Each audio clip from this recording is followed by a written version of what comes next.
bersyukur, kami berterima kasih untuk anugerah Tuhan. Kami sungguh percaya di dalam kekuatan Tuhan.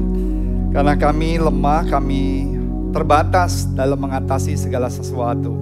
Tapi kami bersyukur kami memiliki Tuhan yang all powerful. Punya Tuhan yang omnipotent, yang punya segala-galanya. Sehingga waktu kami lemah, kami bisa berkata, kami kuat karena Tuhan. Waktu kami miskin, kami bisa percaya dengan iman bahwa kami diberkati karena Tuhan. Waktu kami sakit, kami bisa berkata, oleh bilur-bilur Yesus, kami telah disembuhkan. Mungkin kami belum melihat jalan keluar, but we trust you, Lord. Seperti Tuhan minggu lalu berkata, just believe. Yang paling penting adalah kita percaya sama Tuhan. Tuhan punya cara untuk menolong saudara. Tuhan punya cara mengatasi setiap permasalahan dalam hidup. Lord Jesus, we are so thankful, we are so grateful. Kami bisa memuji, menyembah Tuhan sama-sama di tempat ini. Karena hanya Engkau Tuhan Yesus yang layak ditinggikan. Yang layak untuk menerima segala pujian, ucapan syukur kami. Kami bersyukur pemeliharaan Tuhan sepanjang minggu sehingga hari Minggu kami boleh ada di tempat ini bersama dengan keluarga, teman-teman. Kami masih diberikan kesehatan, kami bisa diberikan nafkah kehidupan. Kami masih bisa bernafas. Dan kami butuh firman Tuhan untuk terus menuntun, mengarahkan kami selalu ke jalannya Tuhan. Sehingga kami bisa menjadi contoh, teladan, inspirasi dimanapun kami berada dari Yerusalem, Yudea, Samaria sampai ke ujung dunia. Terima kasih, in Jesus name kami berdoa dan mengucap syukur. Semua ini berkati, bersama-sama katakan amin. Amin. Kita berikan tepuk tangan yang lebih luar biasa buat Tuhan. Yes. Woo. Silakan duduk. Alright, puji Tuhan. Saudara pernah nggak di dalam hidup sehari-hari saudara mungkin geli atau nggak mau sentuh sesuatu? Ya misalnya contoh apa sih yang Nila paling nggak suka apa? Ada kecoa atau tikus, maksudnya kalau misalnya ada, pokoknya disuruh apapun, maksudnya dikasih uang 500.000 pun nggak mau sentuh. Apa? Adakah? Hah? Hamster, wow, hamster banyak orang pelihara, lucu ya kalau kamu malah. Oke, kalau Brother Rocky apa? Cicak, wah hebat begini, maco begini cicak, pokoknya geli banget ya.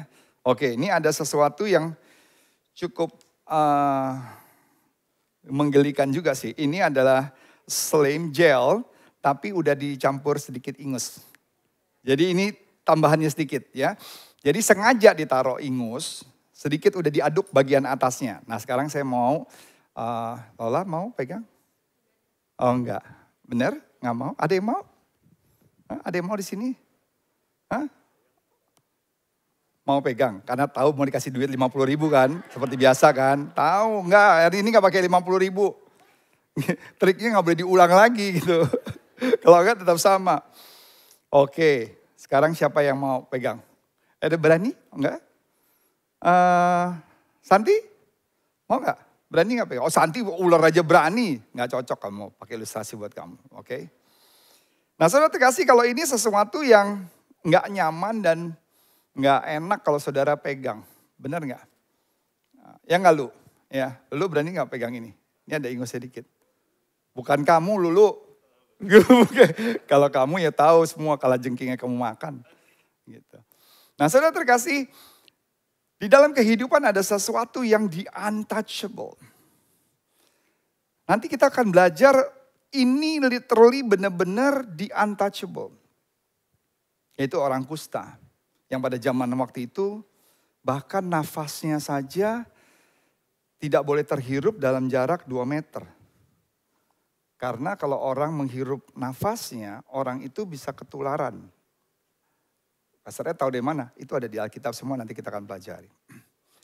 Hari ini kita akan melanjutkan khotbah berseri Faith, Hope, and Love. Minggu pertama kita bicara mengenai loving people. Kemudian kita bicara mengenai Jesus give hope yang minggu lalu. Di mana Yairus pada saat itu yang anaknya meninggal. Dan Tuhan sembuhkan anaknya, bahkan di dalam perjalanan Yesus menyembuhkan wanita yang pendarahan 12 tahun. Sehingga di tengah perjalanan anaknya mati. Tapi Yesus berkata, yang penting percaya aja deh walaupun anakmu udah mati. Akhirnya buktinya Yesus bilang, enggak, anakmu enggak mati, lagi tidur. Dan saudara terkasih, hari ini kita mau bicara mengenai faith. Dengan tema God, I believe in you. God, I believe in you. Siapa yang tempat ini yang percaya sama Tuhan? Boleh angkat tangan saudara yang percaya sama Tuhan. Puji Tuhan. Mungkin hari ini saudara merasa terlalu sakit. Terlalu jauh daripada Tuhan. Terlalu hidupnya nggak bener deh. Pokoknya udah paling rusak, paling hancur, paling nggak layak. Kayaknya udah terlalu jauh untuk saudara bisa dekat sama Tuhan. Kayaknya udah give up, udah kayaknya mau menyerah. Puji Tuhan, hari ini kita akan belajar. Saudara gak harus sempurna dulu, baru bisa berjumpa dengan Tuhan. Saudara gak perlu harus kayak kudus dulu, baru bisa dekat sama Tuhan. Kita akan lihat dari seorang yang kusta. Yang harusnya diisolasi, diasingkan, bahkan murid-murid Yesus, hus. Tapi untungnya dia sadar, dia gak harus bersih dulu normal, baru bisa datang ketemu dengan Yesus. Karena hukum tradisi bahwa orang-orang Yahudi, bahkan yang menyentuh orang yang kusta, saat itu juga dia ditakdirkan menjadi orang yang sudah berpenyakit kusta. Dan bukan hanya secara fisik, tapi secara spiritual, dia tidak lagi bisa menerima berkat daripada Tuhan. Jadi ini benar-benar sesuatu yang tidak bisa disentuh.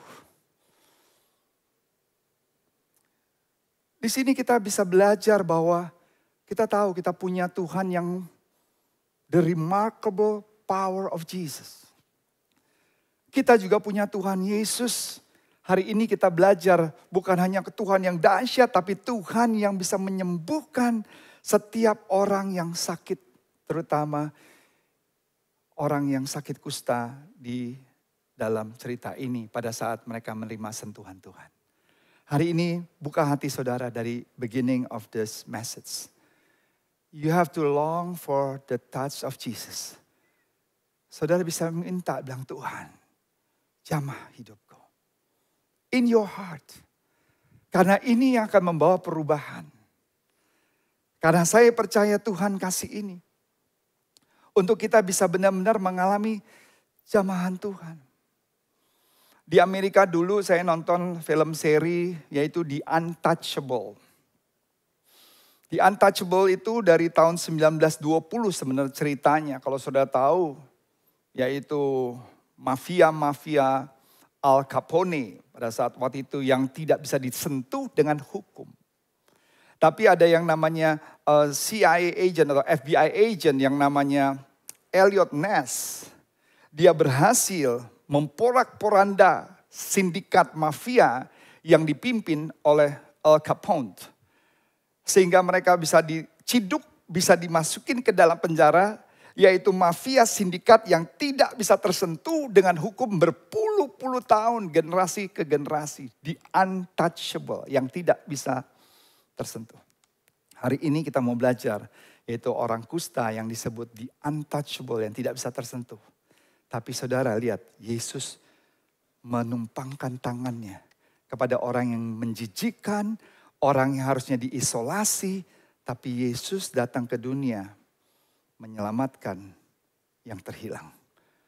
Hari ini, apapun permasalahan saudara, pray in your heart dan berkata, God, I need your touch.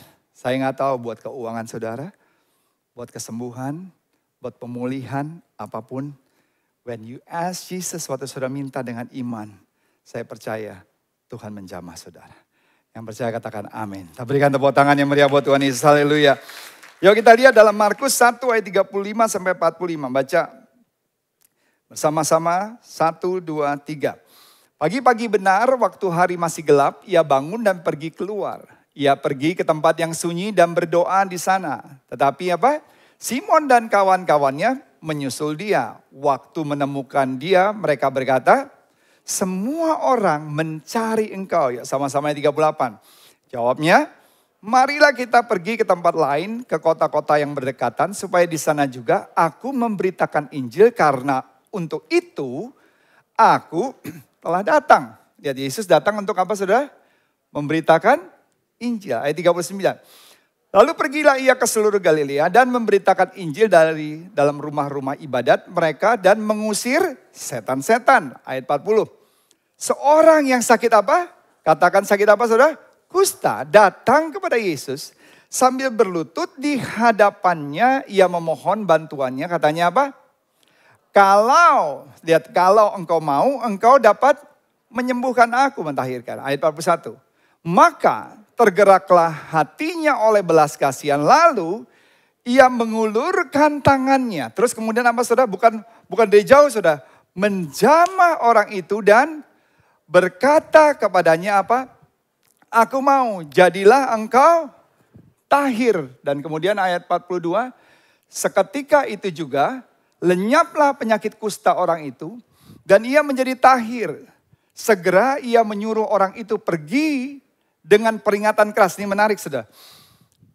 Ingatlah sama-sama yuk. Janganlah engkau memberitakan apa-apa tentang hal ini kepada siapapun. Tetapi pergilah, perhatikanlah dirimu kepada imam dan persembahkanlah untuk pentahiranmu persembahan yang diperintahkan oleh Musa sebagai bukti bagi mereka. Ayat 45. Oke. Tetapi pertama-tama Yesus bilang jangan beritakan ke siapa-siapa kecuali kepada para imam. Tapi ayat 45 apa saudara? Tetapi orang itu pergi memberitakan peristiwa itu dan menyebarkannya kemana-mana. Sehingga Yesus tidak dapat lagi terang-terangan masuk ke dalam kota. Ia tinggal di luar di tempat-tempat yang sepi. Namun orang terus juga datang kepadanya.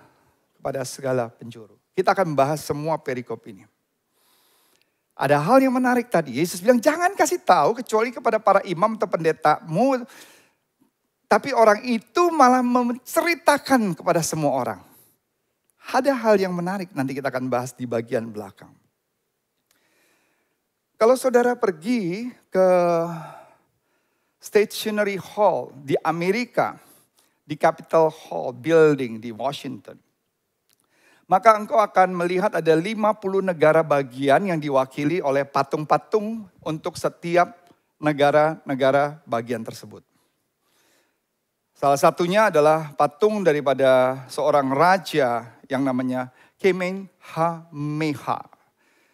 Tapi ini ada ceritanya lagi, tapi ada satu patung yang menarik itu seorang pendeta. Yang namanya Father Damien. Siapakah Father Damien ini? Pada saat waktu kejadian di Hawaii pada saat waktu itu. Di mana orang-orang belum punya vaksin untuk mengatasi kusta. Menyebarlah penyakit kusta dengan luar biasa. Sehingga orang-orang yang kena sakit kusta itu harus terisolasi. Dan tidak ada yang mau melayani karena belum ada vaksinnya. Sehingga kalaupun kita melayani, kita kena, itu mengerikan sekali. Nanti kita akan bahas penyakit kusta itu menghilangkan syaraf. Sehingga gak heran kalau orang penyakit kusta itu tangannya dicelup air panas. Sepanas-panasnya dia gak berasa. Tahu-tahu kebakar, ya tangannya terus buntung. Dikasih, dibakar api juga dia gak berasa karena sensornya udah gak ada. Tapi a young Catholic priest namanya Father Damien. Volunteers secara sukarela datang untuk tinggal bersama-sama dengan mereka. Dia sudah diperingatkan berkali-kali. Ini adalah orang-orang najis, orang-orang yang terisolasi, the untouchable. Yang gak perlu kamu sok-sokan deh. Gitu. Kamu nanti akan juga kena ketularan. Tapi dia memilih untuk melayani di sana selama 16 tahun. Dan 5 tahun dia melayani. Dia kena penyakit kusta tersebut. Di usia ke-48 tahun. Dia meninggal dunia karena penyakit kusta. Bersama-sama dengan mereka semua. Tapi dia bisa membangun sebuah hospital yang menolong banyak orang-orang kusta dan menemukan vaksin di situ. Sehingga karena pengorbanannya terjadilah revolusi yang luar biasa. Ditemukan vaksin untuk menyembuhkan penyakit kusta. Dia mau untuk bersama-sama dengan orang yang namanya the untouchable. Sampai dia meninggal karena kusta. Itu yang Yesus lakukan juga. Dia sempurna. Dia kudus dan tidak bercela. Dia datang ke dunia untuk saudara dan saya. Menjadi sama seperti saudara dan saya. Dan dia harus disalib. Sebentar lagi minggu depan kita akan merayakan Good Friday. Make sure you save the date. Di mana dia disalib. Untuk pikul dosa saudara dan saya. Supaya kita bisa memperoleh anugerah keselamatan. Wow. Apa sih yang kita bisa pelajari dari khotbah iman ini? God, I believe in you. Ada 3 hal yang penting. Yang pertama, saudara. Kita semua ini menderita karena berbagai macam keadaan. Saat itu penyakit kusta itu penyakit yang mengerikan karena tidak ada obatnya. Tetapi penyakit kusta itu enggak langsung mematikan. Itu secara bertahap, saudara. Menggerogoti tubuh dan menggerogoti semua sistem, nerve, syaraf dari seluruh tubuh dan mati pelan-pelan. Dermatologis dokter yang bernama Jennifer Holman. Dia pernah berkata bahwa penyakit kusta ini disebabkan oleh bakteri yang namanya Mycobacterium. Pada saat waktu itu tidak bisa diatasi sehingga menjadi penyakit yang mematikan. Dan orang yang penyakit kusta sudah dianggap sudah meninggal karena tidak ada obatnya. Tetapi penyakit kusta, kalau saudara baca di Alkitab, bukan hanya secara fisik, tapi ini berhubungan dengan secara rohani. Jadi bukan hanya fisik kematian, tapi ini bicara mengenai kerohanian. Nanti kita baca yuk di dalam Imamat 13 ayat 45-46. Yuk kita baca sama-sama. 1, 2, 3. Orang yang sakit kusta harus apa? Berpakaian yang cabik-cabik, rambutnya terurai, dan lagi ia harus apa? Menutupi mukanya. Ini bicara pernafasannya supaya saudara tahu. Sambil berseru-seru apa? Dia harus ngomong, najis, najis, saya najis, najis supaya orang-orang tahu. Kemudian selama ia kena penyakit itu ia tetap najis. Kemudian apa? Memang ia najis, ia harus ditinggal, lihat, terasing di luar perkemahan. Itulah tempat kediamannya. Sehingga gak boleh orang tuh deket-deket, dia harus bicara, mukanya harus tertutup karena pernafasannya ini bisa membahayakan. Sehingga dia harus kasih peringatan ke semua orang bahwa dia yang najis. Najis, najis, dan bajunya harus tercobak-cabik sehingga orang tahu ini penyakit kusta. Dijauhkan, jangan disentuh. Boro-boro disentuh 2 meter aja gak boleh. Apalagi orang-orang agamawi, no, go away. Kamu najis.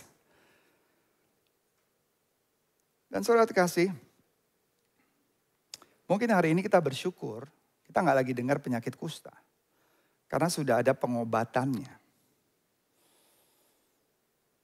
Tapi kita gak bicara kusta, tapi bicara mengenai dosa di dalam kehidupan kita. Itu bicara namanya the condition is called a sin. Karena di dalam Alkitab itu ada berhubungan yang namanya kusta dan juga dosa. Kalau saudara tahu Raja Usia pada saat waktu itu, tidak boleh masuk ke tempat yaitu bait Allah yang hanya imam-imam yang secara khusus yang boleh masuk. Dia sombong. Dia pikir imam juga siapa? Gue juga yang gaji lo semua. Dengerin gue katanya. Gue kan raja. Gue yang support. Gue yang danai lo. Gue yang bayar lo. Gue masuk. Masuk saudara ke bait Allah. Apa yang terjadi saudara? Tuhan hukum dengan kusta.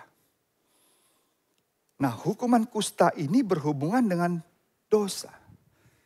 Ya Tuhan kasih kesombongan daripada Raja Usia yang merasa dia mensupport para hamba-hamba Tuhan itu. Dan karena kesombongannya dia menderita kusta.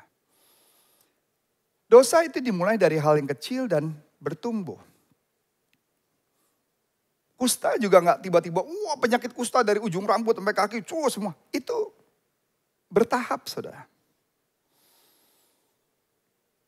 Dan pada saat waktu itu, para imam kalau orang udah terdeteksi kusta, dia akan mempelajari selama 14 hari.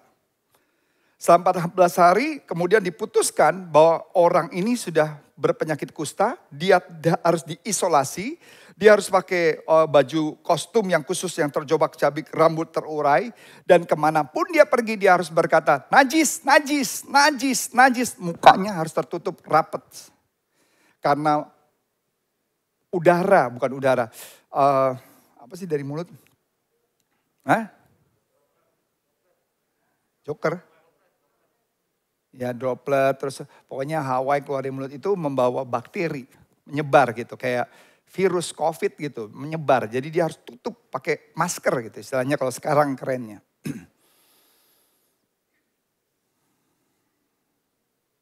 Dosa juga sebenarnya sama, saudara. Itu selalu dimulai dari hal yang kecil. Dan bertumbuh, kadangkala dosa bertumbuh itu kita kadang-kadang juga gak menyadari dalam pertumbuhan. Ini kita bicara buat semua orang ya. Jangan saudara bilang, no dengerin lo tuh. Di depan, belakang, kalau enggak di WhatsApp. Nih dengerin, khotbah pas buat lo nih. Enggak, buat kita semua. Ini yang kita gak boleh menjadi punya roh menghakimi. Even for myself. Jadi di sini bahwa dia growing. Kadang-kadang kalau kita gak peka, kita gak, makanya kita butuh terus dekat sama Tuhan untuk mengingatkan kita, menuntun kita. Kalau enggak dosa itu bertumbuh pelan-pelan. Seperti ibaratnya tuh kodok. Ada istilah, mau singkirkan musuh pelan-pelan itu jangan langsung dibakar, saudara. Kodok, kalau kodok dimasukin air yang sudah mendidih, dia langsung lompat, saudara. Tapi masukin kodok, masukin air, pelan-pelan dipanasin. Dia gak akan keluar, dia gak akan lompat. Pelan-pelan, panas, tahu-tahu udah mati aja, saudara. Dosa juga sama seperti itu. Pelan-pelan, gak berasa, saudara. Orang yang kusta dia akan hilang jari-jarinya sedikit-sedikit. Dia mulai gak ada rasa gitu. Kehilangan kan anggota tubuhnya karena udah gak rasa. Tapi kalau saudara suruh sentuh panci yang panas, saudara pasti langsung begitu, langsung gak mau. Dosa gak akan mengundang saudara dengan sesuatu gak mau gitu. Tapi sesuatu yang bertahap, yang bahkan saudara sendiri gak bisa merasakan. Gak tahu, gak sadar. Dan di poin yang satu juga, dosa itu mengisolasi kita dari berkat Tuhan. Wow. Orang yang kena penyakit kusta, detik itu juga diproklamirkan oleh para imam selama 14 hari dievaluasi, langsung gak boleh lagi bersama dengan keluarganya sama sekali, totally. Itu bukan cuman hanya 1 bulan, maksudnya kalau orang COVID di apa tuh namanya? Isolasi ya, atau di mana kalau nggak salah, di tempat yang umum. Karantina sekarang kalau nggak salah yang di tempat mana tinggal 76, puji Tuhan sangat makin berkurang. Hah? Apa? Oh Wisma Atlet, iya. Kalau ini udah selamanya tidak lagi bergabung bersama dengan keluarga. Dan yang mengerikan saat itu, sudah ditentukan bahwa berkat Tuhan sudah tidak ada lagi. Secara seremonial, the spiritual blessing is being cut off. Karena orang yang kusta dianggap adalah orang yang najis, orang yang berdosa, orang yang telah hilang akan berkat Tuhan.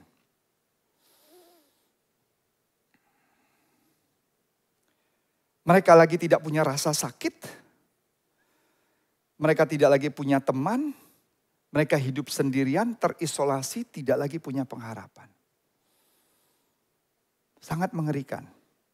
Yesaya 59, ini Yesaya 59 ayat 2. Yuk baca semua sama, 1, 2, 3. Karena kejahatan mula maka ia tidak mendengarkan waktu kamu berdoa kepadanya. Dosa-dosa mula yang memisahkan kamu dari Allah. Toh saudara rasa kok kayaknya kok jauh banget Tuhan, kayaknya semua jalan tertutup gitu. Kayak masalah tuh gak ada jalan keluarnya saudara. Coba saudara evaluasi, hal pertama yang saudara perlu lihat. Apakah ada dosa di dalam hidup saudara? Karena jika dosa ini dibiarkan, dosa ini akan mengantar saudara kepada maut.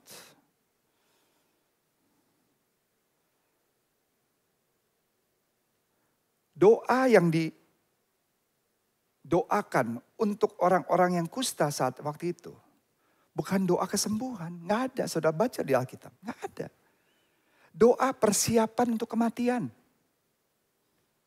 Karena udah tidak ada track record kecuali nanti di dalam Alkitab ada 2 nih.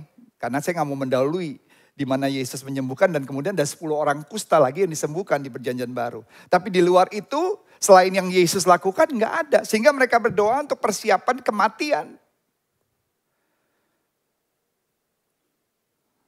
Sejak orang dibilang kusta, itu sama dengan bahwa orang itu sudah meninggal atau dinyatakan najis, saudara. Dan saudara tahu, dosa ini juga sama membawa kepada kematian. Kita baca yuk di dalam Yakobus 1 ayat 14 sampai 15. Yuk sama-sama. 1, 2, 3. Tapi tiap-tiap orang dicobai oleh keinginan sendiri karena ia diserat dan dipikat olehnya. Ayat 15. Dan apabila keinginan itulah dibuahi, ia melahirkan dosa. Dan apabila dosa itu sudah matang, ia melahirkan maut. Sekali lagi Roma 6 ayat 23 ya Samu. Sebab upah dosa adalah maut, tetapi karunia Allah adalah hidup yang kekal dalam Kristus Yesus. Lihat, upah dosa adalah maut. Orang yang kusta, yang sudah dideklarasikan bahwa pasti akan meninggal, hidup atau enggak saudara? Hidup enggak atau enggak Nila? Hidup kan? Masih bernafas? Masih kan? Itu next slide, ya betul. Orang yang berdosa, yang sudah menuju kepada maut, hidup enggak Robin? Orang nih kita. Hidup kan? Sama juga kan sama orang yang kusta? Masih bisa beraktivitas, masih hidup.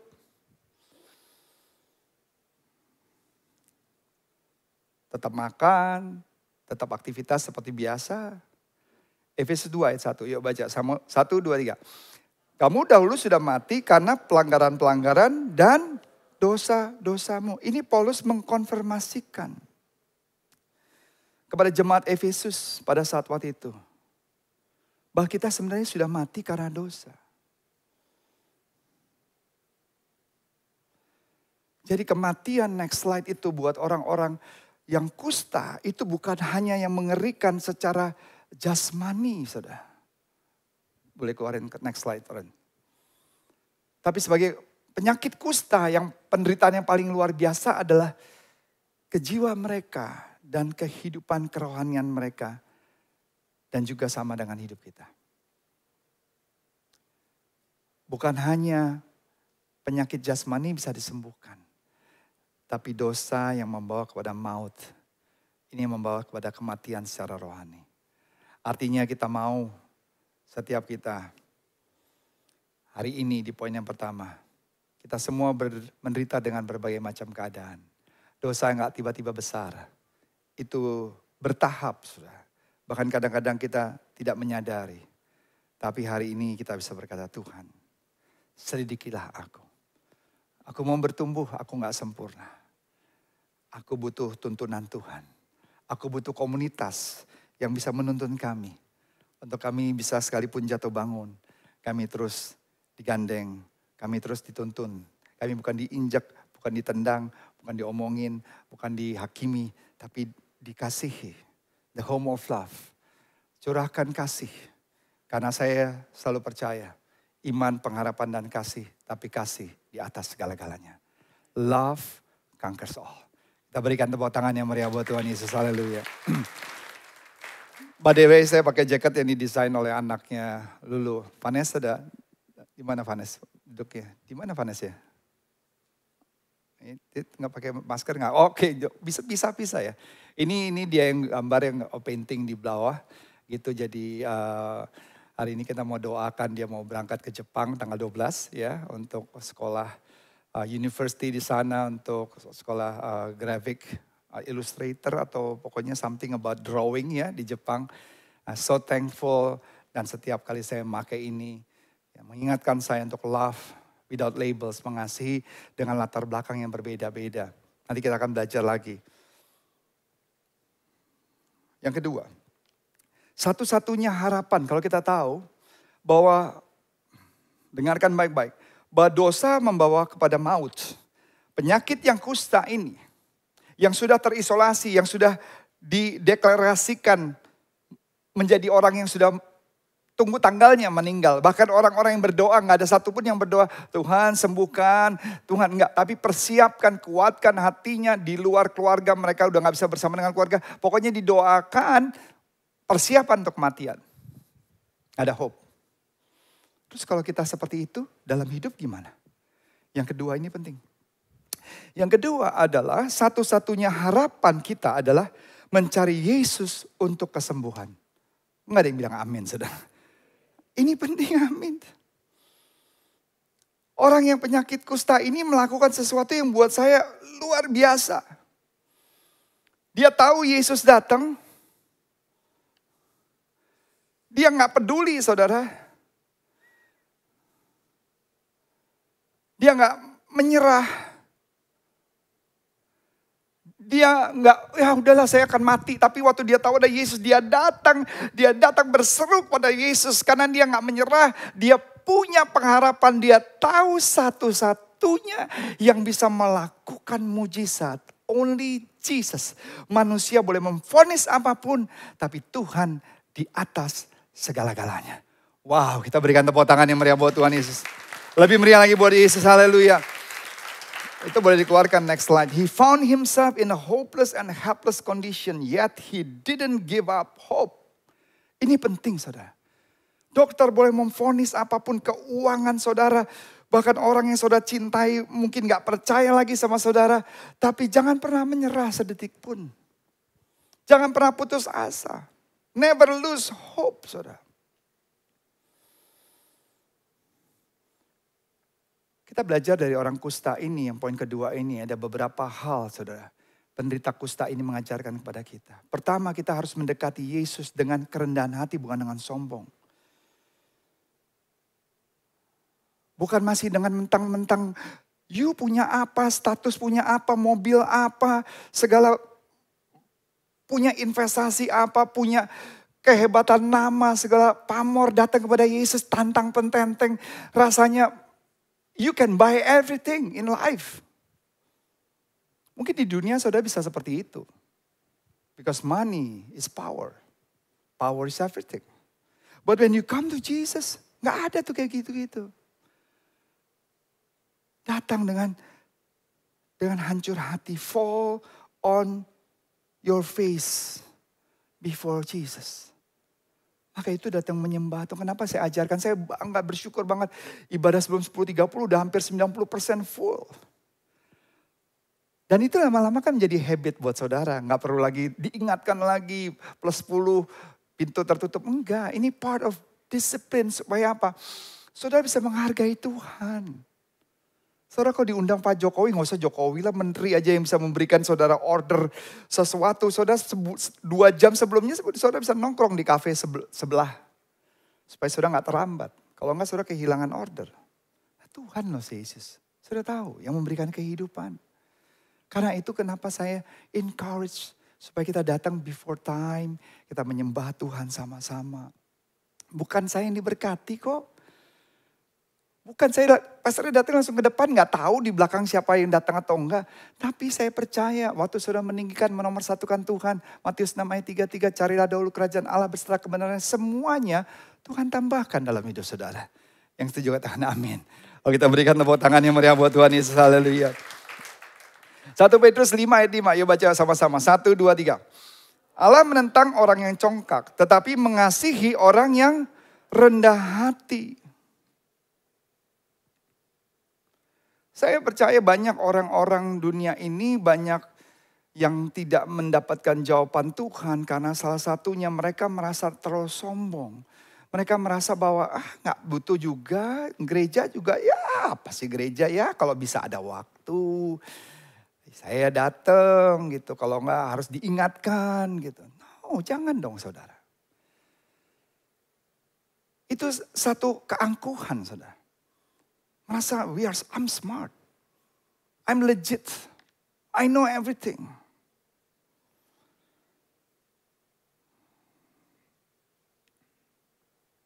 Atau merasa begini, saya juga nggak lebih buruk kok daripada mereka-mereka yang datang ke gereja. Ngapain saya ke gereja? Kan saya tahu orang-orang yang datang ke gereja. Hidupnya di belakang layar. Lebih buruk daripada saya. Jangan jadi alasan saudara melihat orang terus saudara punya attitude seperti itu. Sinner, pendosa. No, it's not me. Sama seperti orang yang penyakit kusta bilang. Oh enggak, saya enggak sakit kusta. Jari saya cuma baru lepas 4. Saya pakai itu aja deh, minyak angin aja deh. Sembuh pakai minyak angin. Saudara mau sembuh, cari siapa? Cari Yesus. Amin saudara. Bukan cari minyak angin. Orang kusta ini buat saya salut saudara. Figur yang menginspirasikan. Dia sadar dia gak bisa nolongnya. Siapa yang bisa nolong dia? Para imam gak bisa. Orang harus menjauh 2 meter. Gak ada yang bisa menolong. Siapa? Siapapun juga gak bisa menolong. Teman-temannya apalagi yang sama-sama kusta. Tapi the truth is, God helps the helpless. Kalau saudara datang dengan kerendahan hati, saya percaya hari ini juga, detik ini juga, Tuhan menolong. Dan Tuhan menjawab kita. Kita berikan tepuk tangan yang meriah buat Tuhan Yesus. Lebih meriah lagi buat Tuhan Yesus. Tapi khotbah berseri yang ketiga ini kita harus datang dengan iman. Katakan iman. Oke, dengan keras, suara yang keras katakan iman. Dia datang, dia bilang begini. If you are willing, I know that you can make me clean. Jika Tuhan mau, Tuhan dapat tahirkan aku. Dia dengan iman, dia percaya saudara. Sebelum saudara minta jawaban daripada Tuhan, before Jesus can change your life, you must believe Jesus can heal you. Ini penting. Kalau saudara datang ke gereja juga, mana bisa Tuhan tolong keuangan saya. Mana bisa Tuhan begini, mana bisa. Terjadilah sesuai dengan iman saudara. Tapi hari ini kalau saudara dengan polos, saudara berkata, Tuhan saya percaya kok. Walaupun gak tahu ya gimana caranya Tuhan. But simple faith. Saya percaya sama Tuhan. Engkau Allah yang hidup. Kalau engkau bisa melakukan mujizat 2000 tahun yang lalu. Hari ini pun juga engkau dapat melakukan mujizat. Yang percaya katakan amin. Kita berikan sekali tepuk tangan yang meriah buat Yesus. Haleluya.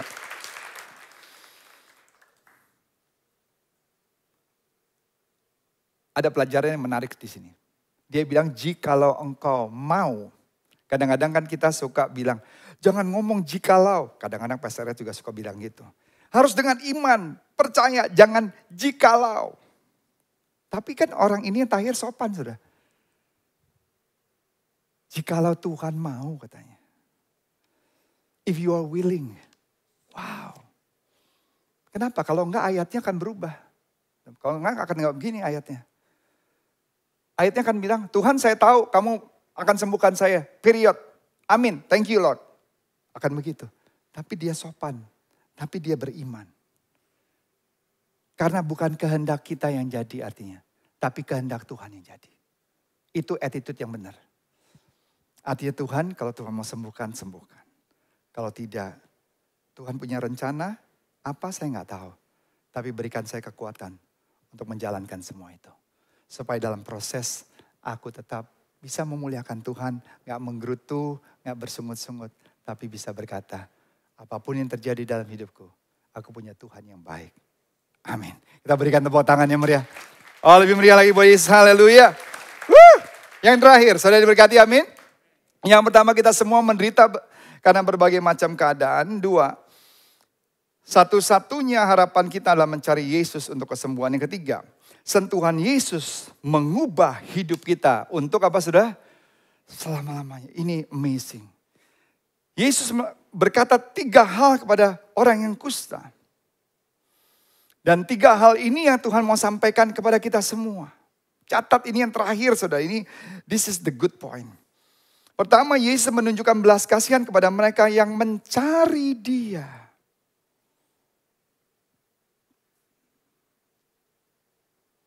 Yang orang kusta emang cuma ada 1 orang. Ada banyak kan?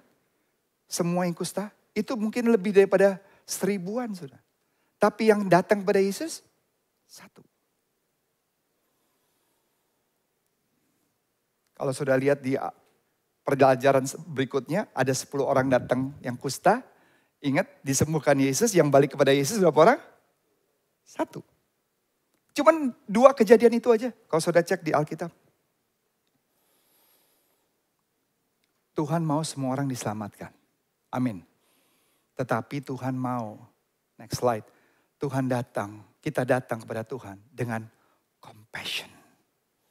God is willing for everyone to be safe. Tapi kalau saudara nggak datang dengan sungguh-sungguh, datang. Karena itu saya bisa lihat di pendaftaran saudara.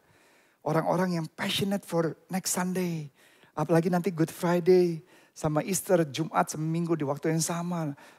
Right after the service and pendaftaran dibuka. We must be excited mencari Yesus. Bukan khotbahnya, bukan praise and worship-nya. Praise and worship-nya kita untuk memuji dan menyembah Tuhan. Yes.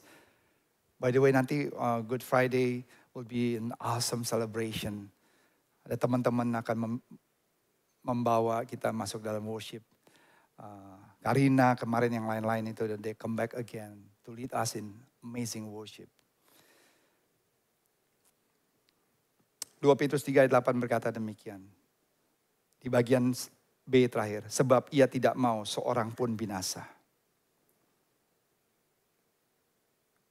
3 hal yang Tuhan sampaikan melalui orang kusta ini.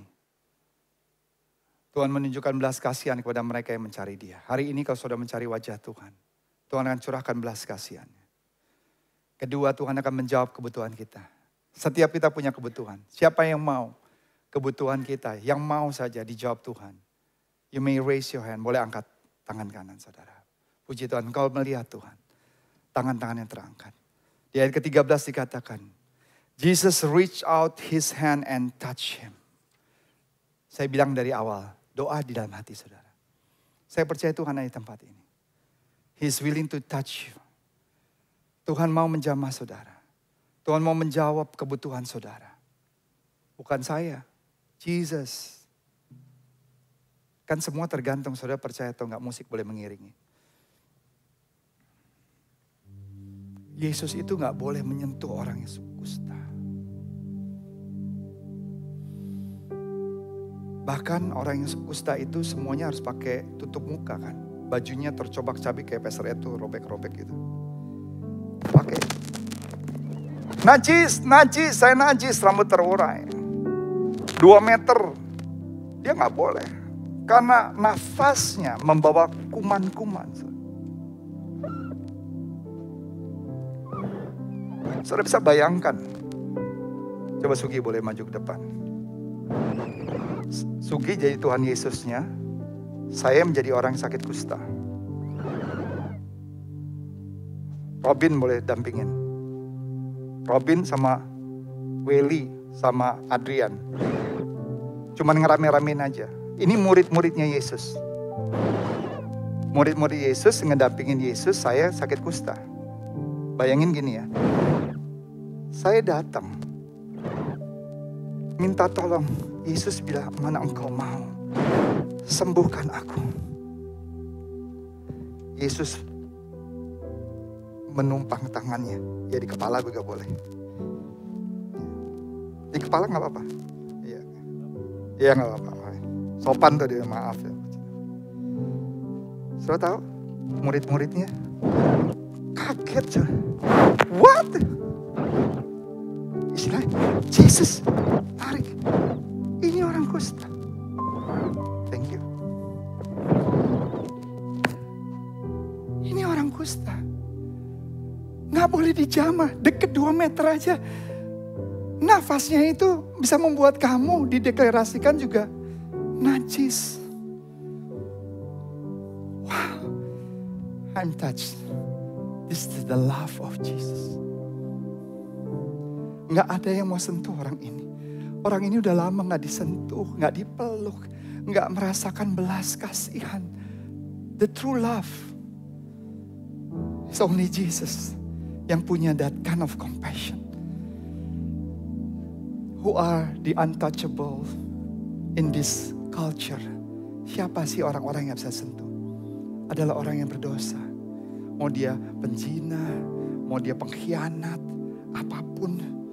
Mungkin dia orang-orang yang dipenjara, yang mau disingkirkan.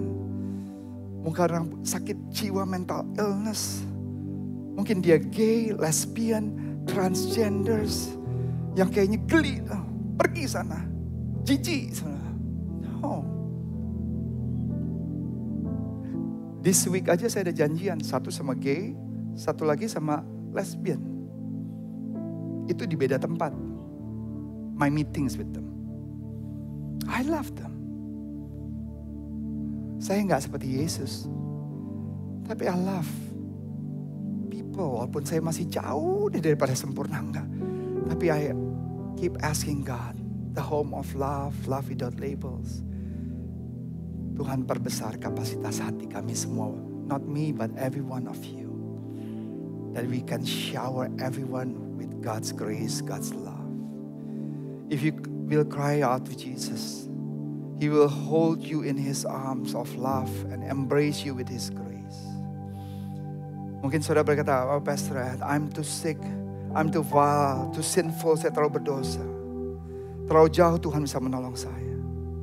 Saya harus benar dulu, kayak dulu saya bilang, saya harus benar dulu saya bergereja. Saya harus benar dulu nih baru saya beribadah. No, bersyukur belajar dari orang yang kusta ini. Kalau dia mau tunggu benar dulu, tunggu sembuh dulu, keburu mati saudara. Karena dosa membawa kita kepada kematian. Tapi kalau kita dekat terus, berkumpul bersama-sama, itu dibersihkan sedikit-sedikit dibersihkan. Berapa lama? Ya gak tahu. Karena itu kan urusan saudara sama Tuhan. Karena saudara harus melakukan bagian saudara. Kita sebagai teman-teman melakukan bagian kita. Tuhan melakukan bagiannya. If you're waiting to clean up your act before you come to Jesus, you will die in your sin as well. Saudara akan mati di dalam dosa. Dan terakhir waktu saudara terima kesembuhan, ingat, ceritakan akan kebaikan Tuhan. Ada 2 hal Yesus. Saya bersyukur hari ini Tono bawa temennya, gak tahu datang atau enggak. Mana Tono? Datang. Siapa temennya? Namanya? Yang mana? Alright ya teman, thank you for coming. Yes. Todi datang? Wow, Todi 26 tahun ya. Udah gak ke gereja. Waktu minggu lalu pertama kali. Dan dia bless. Datang. Susan ngundang Todi. Susan diundang Hadi. Hadi diundang Pastor Ed. Kenapa? Saya keluar. Saya gak tahu dia siapa. Dan ini masih banyak nih yang di DM-DM yang saya gak kenal. Ya udah saya datang. Pengen ngobrol. Oke. Kalau mereka belum tertanam. Kebetulan Hadi sempat udah 2 tahun lost. Susan terakhir Perjamuan Kudus baru sama-sama kita setelah 1,5 tahun yang lalu. Isn't this wonderful? Tono ajak temennya gitu. Every one of us, kalau kita semua punya hati seperti itu. Dan waktu kumpul semua kita bisa saling mengasihi, gak menghakimi satu dengan lainnya. We can grow healthy in Jesus. Dan belajar minta hati seperti Tuhan. Yang bukan menghakimi, but shower with smile, with love, with grace, and with His mercy. Wow, kita berikan tepuk tangan yang meriah. Lebih meriah lagi buat Tuhan Yesus. Yang pertama, Yesus bilang, tunjukin kepada para orang-orang agamawi. Jangan sombong. Lihat, mereka bisa sembuh dan saya mau lakukan itu. Yang kedua, Yesus mau kasih tahu, yang punya kuasa di atas segala kuasa adalah Jesus. Tapi ingat dia bilang, jangan cerita kepada yang lain, kecuali kepada para imam atau pastor-pastor kalian. Ini ironisnya sudah. Dengarkan baik-baik ya. Ini ironisnya. Yesus bilang sama orang ini, jangan cerita kepada siapa-siapa. Tapi orang ini cerita gak saudara? Cerita. Ada yang gak ngerti, gak paham. Di ayat ini Yesus bilang cuman boleh cerita kepada imam, tapi kepada yang lain jangan cerita. Tapi di ayat berikutnya orang ini cerita. Berarti orang ini cerita kan? Benar gak? Benar kan? Ironisnya Pastor Ed bilang, ceritakan kepada semua orang kebaikan Tuhan. Ajak teman-teman. Yang disuruh lakukan gak? Gak lakukan. Itu ironisnya. Tapi saya percaya mulai hari ini kita gak tahan untuk menceritakan kebaikan Tuhan. Amin. Diajak sekali gak apa-apa, gak mau. Ya 10 kali, 12 kali. Ya nanti dia mau bertumbuh di gereja lain, ya gak apa-apa juga. Gak harus di sini. Tapi kalau ini bisa menjadi jembatan, bisa menemukan kasih Tuhan, terus temukan gereja yang dekat di rumahnya karena transport susah jauh atau apa, ya gak apa-apa. Ini tujuannya. Kita bukan nih jemaatku, enggak. Di mana mereka bisa bertumbuh, cocok, it's okay. Kita doakan supaya mereka juga menjadi pemenang-pemenang jiwa yang luar biasa. Kita berikan tepuk tangan yang meriah buat Tuhan Yesus. Lebih meriah lagi buat Tuhan Yesus. Saya tutup dengan satu cerita ini. Bahwa tidak ada satupun di dunia ini, alam semesta, yang bisa merubah kehidupan kita. Setuju gak saudara? Selain Tuhan Yesus. Yang setuju katakan amin. Saya minta biola saya. Biola ini baru datang hari ini kalau gak salah. Biola klasik. Karena sudah usang, jelek istilahnya. Ini cerita kisah nyata, mau dilelang. Dari lelang Kristi yang nilainya ratusan ribu. Pada saat waktu itu di tahun 1920-an. Ini sebagai yang terakhir yang sebenarnya udah, yang orang lelang udah males. Siapa yang mau menawar ini? $1 pembukaan. Setelah 5 menit ada yang angkat, ya udah $1. $1 oke, $2. Gak lama lagi, ya $2. $3. Tunggu 7 menit lagi baru, oke $3. Oke, saya akan ketuk dalam hitungan ke-10 ya. And deal, yang $3 bisa mendapatkan biola ini. 1, 3, 5, 7, wait. Orang tua di belakang angkat tangan. Kenapa? Mau beat juga? Enggak, dia maju ke depan. Dia ambil lap, dia bersihkan biolanya, dia tune lagi senar-senarnya, dan kemudian dia memainkan biola ini sambil menyanyi lagu klasik yang begitu indah. Dan dia menceritakan sedikit history daripada biola ini. Kemudian dia bilang, silahkan dilanjutkan lagi untuk beat tersebut. Dan beat berikutnya, siapa yang mau beat di atas $3? Ada yang angkat tangan, $1.000. Lagu $2.000, $3.000, $7.000, $13.000, $15.000. Yang di belakang teriak, wait, ini apa-apaan sih? Kenapa tadi cuma $1, $2, $3, tiba-tiba $17.000 dan masih berkelanjutan? Saya mau tahu apa yang menyebabkan kok biola ini bisa berharga. Auctioneer ketawa. Karena biola ini disentuh, di-tune up sama the master yang mengerti akan biola ini dan seorang yang ternama. Hidup saudara dan saya udah off tune. Kalau dimainkan, fals banget. Tapi because kita punya the master creator, Jesus Christ, yang men-tune up hidup kita. Bukan menghakimi, bukan menuding saudara, but to tune up your life. Maka saudara bisa ada sebagaimana kita ada. Because we have Jesus. Amen. Kita berikan tepuk tangan yang meriah. Lebih meriah lagi buat Tuhan. Berikan tepuk tangan yang paling meriah buat Tuhan Yesus. Haleluya. Yuk mari kita bangkit berdiri. Tuhan, Kau melihat setiap anak-anak-Mu yang hadir hari ini. Kami semua adalah orang-orang yang berdosa. Kami tidak berkata khotbah ini untuk orang lain, untuk ini dan untuk itu. But it's just for us, including for myself as well. Tuhan ampuni setiap kami yang mungkin berdosa, baik sadar atau tidak sadar.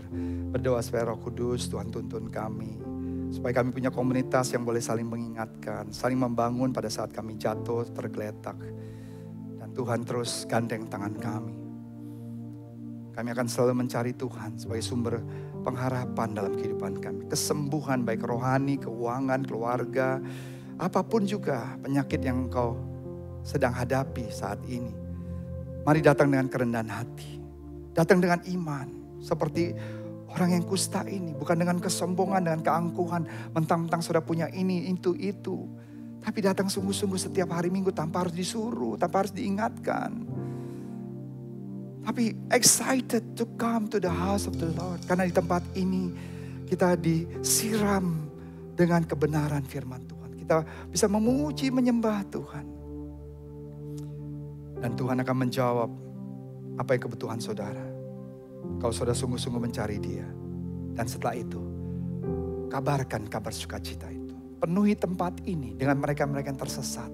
Mereka yang sempat mundur. Bukan mereka yang udah bertumbuh di gereja lain. Tidak, itu biar mereka sudah bertumbuh.